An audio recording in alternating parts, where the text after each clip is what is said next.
These soldiers are heading to secure areas around Mosul Airport. It's now controlled by Iraqi forces following ISIL's takeover more than 2 years ago. Retreating ISIL fighters destroyed the terminal buildings and the runway has been reduced to rubble. This is the main entrance to Mosul Airport, and to the right is the runway and there is the airport hall. It was liberated in a relatively short time, thank God, despite obstacles. Iraqi troops also seized the Ghazlani military base next to the airport. They're backed by the Iraqi Air Force and air support from a coalition of 60 countries. After securing surrounding areas, the airport will be used as a staging point to attack ISIL positions in western Mosul, 30 kilometers away. Iraqi troops want to replicate how they captured another base in Ghayyara. It's now being used to consolidate their grip on recaptured areas elsewhere.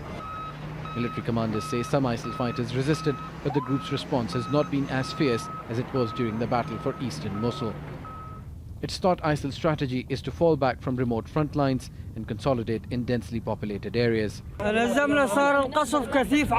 We escaped because the shelling became very intense. ISIL told us to go back. We went around them and we escaped.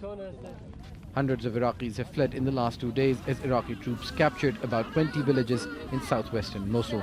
Yes, they prevented us and didn't allow us to get out. They started to shoot at us with bullets. But thanks to God, some people managed to get out and some didn't. These people escaped, but an estimated 800,000 others, almost half of them children, remain trapped in western Mosul. It's ISIL's last remaining urban stronghold in Iraq. Iraqi forces have been telling people who live in Mosul to resist if they have weapons and identify ISIL hideouts. Another Iraqi army announcement is aimed at Iraqi ISIL members. If they kill a foreign fighter, they'll receive special treatment in court.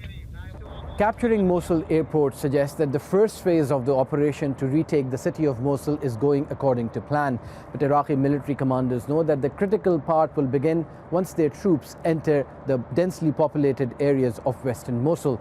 And the real test will be to avoid civilian casualties among people who are trapped between ISIL and Iraqi government forces. Osama Bin Javaid, Al Jazeera, Erbil, northern Iraq.